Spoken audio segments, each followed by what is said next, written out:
Halo, selamat pagi pemirsa, apa kabar Anda di pagi hari ini? Senang sekali saya Heri Oron kembali menjumpai Anda dalam Berita Papua. Sejumlah informasi dan berita aktual telah kami sajikan dalam tim redaksi kami. Berikut 3 berita utama yang akan kami sajikan untuk Anda.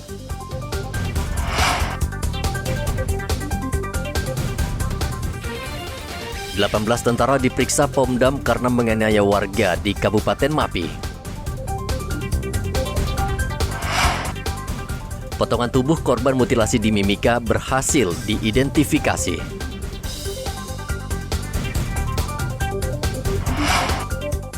Pasca Gubernur Papua, Lukas NMB ditetapkan tersangka, situasi Papua aman.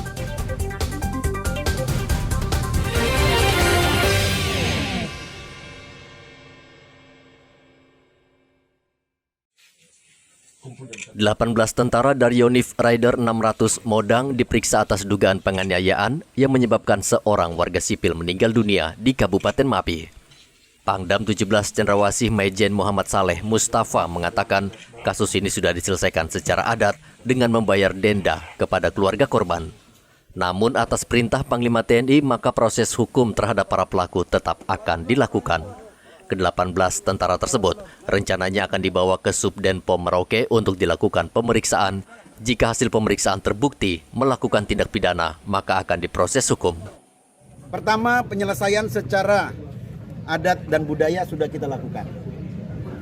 Tetapi penekanan dari pimpinan, Bapak Kasat dan Panglima TNI, bahwa penyelesaian secara adat tidak mengurangi penyelesaian secara hukum.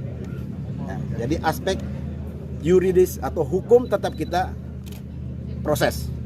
Jadi mungkin secara adat di Mapinya masyarakat sudah menerima dan sudah ada bayar adatnya, tapi untuk penyelesaian secara hukum tetap kita proses. Oleh karenanya ke jumlah berapa itu? 18 orang. Tanggal 4 akan dibawa ke Denpom.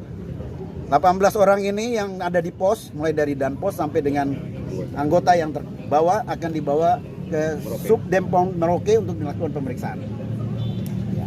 Jadi tetap kita aspek hukum tetap berjalan.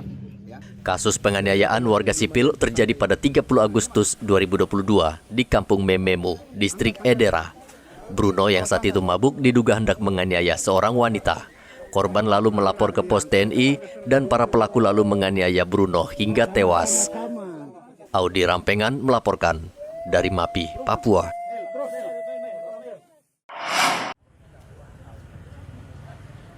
Setelah lebih dari 2 pekan, 4 potongan tubuh korban mutilasi di Timika berhasil diidentifikasi berdasarkan hasil pemeriksaan DNA. Tim Bidang Kedokteran dan Kesehatan Dokes Polda Papua, Kombes Naryana, Rabu kemarin menjelaskan dari hasil identifikasi dan pemeriksaan DNA di Laboratorium Dokes Mabes Polri. Keempat korban tersebut adalah Arnold Lokbere, Lemanion Nirigi, Irian Nirigi, dan Jenius Tini. Keempatnya bisa kita identifikasi siapa dia. Pertama, kami sampaikan jenazah 1, beliau teridentifikasi atas nama beliau Tuan Arnold Lokbere. Itu dari data pemeriksaan forensik maupun data DNA. Kemudian yang kedua, beliau atas nama Tuan Lemanion Nirigi. Itu jenazah nomor 2.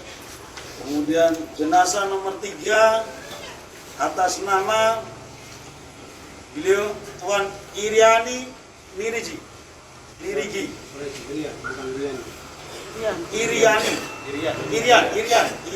Nirigi. Itu jenazah nomor 3. Kemudian jenazah nomor 4 atas nama Tuan Jenius Tini. Jenius Tini. Jadi kita bersyukur sama Tuhan, keempat-empatnya teridentifikasi. Terkait penyerahan jasad, keluarga korban masih meminta waktu karena harus mempersiapkan prosesi adat. Kami datang ke sini hanya cukup untuk dengar diri, belum sampai ke tahapan untuk penyerahan, bukan mayat ya, potongan. Harus dengar nih, para teman-teman media dengar bahwa ini bukan mayat. Saya harus luruskan, bukan mayat tapi potongan tubuh. Dalam hal ini kami Pak Kapolres mungkin saja bahwa kami selama ini jalan bersama-sama dengan Pak Kapolres dan Pak Kasat belum punya persiapan dari segi adat juga, dari segi pemilihan tempat, apalagi ini sore hari. Jadi ini bentuk kremasinya seperti apa, ini kami belum sepakat. Nah, Islam itu belum sepakat, sehingga kami mungkin cukup dengan ada Sendena yang beri waktu pada kami, ini juga sore hari, sehingga nanti kami akan segera kasih informasi kepada Pak Kapolres. Sementara itu, berkas perkara tersangka pembunuhan dan mutilasi Rabu kemarin diserahkan ke Kejaksaan Mimika. Polres Mimika hingga saat ini masih menunggu konfirmasi dari Kejaksaan terkait kekurangan hasil penyidikan. Polisi saat ini juga masih melakukan pengejaran terhadap RY yang diduga merupakan otak kasus pembunuhan ini. Tahap pemberkasan untuk kasus ini kami dari penyidik Polres Mimika sudah melaksanakan tahap 1. Sudah kami serahkan berkas ke Kejaksaan. Nanti tinggal kami menunggu ada konfirmasi dari pihak Kejaksaan, ada hal-hal yang harus kita lengkapi, nanti akan kita lengkapi. Untuk DPO sampai hari ini kita masih dalam tahap pencarian. Untuk segala upaya sudah kita lakukan, baik dengan menggunakan IT, kemudian melakukan pendekatan dengan pihak keluarga, termasuk kerukunan, sudah kita lakukan komunikasi. Kami mohon doanya mudah-mudahan pelaku ini bisa secepatnya kita dapat.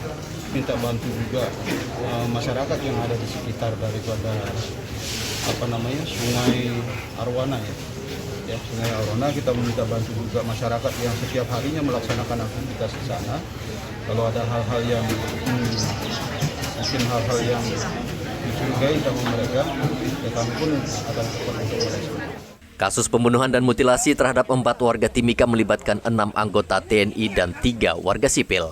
Seluruh korban dibunuh lalu dimutilasi dan potongan tubuh mereka dimasukkan ke dalam karung terpisah. Dari Mimika, Papua, Igobat Momolin melaporkan.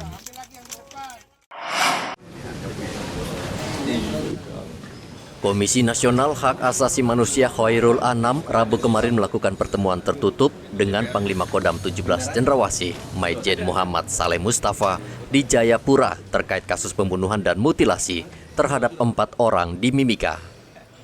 Kedatangan Komnas HAM sesuai perintah Panglima TNI untuk menyelesaikan persoalan yang terjadi di Timika. Kasus pembunuhan tersebut melibatkan 6 tentara. Hingga kini baru 3 prajurit TNI ditahan di tahanan militer Jayapura, sedangkan 3 oknum TNI lainnya masih menjalani pemeriksaan di Timika. Prinsipnya kami yang pertama menerima dengan tangan terbuka Komnas HAM atas kesediaannya untuk sama-sama kita menyelesaikan persoalan yang ada, akan semakin transparan dan akuntabilitas dari proses hukum yang sedang berjalan ini.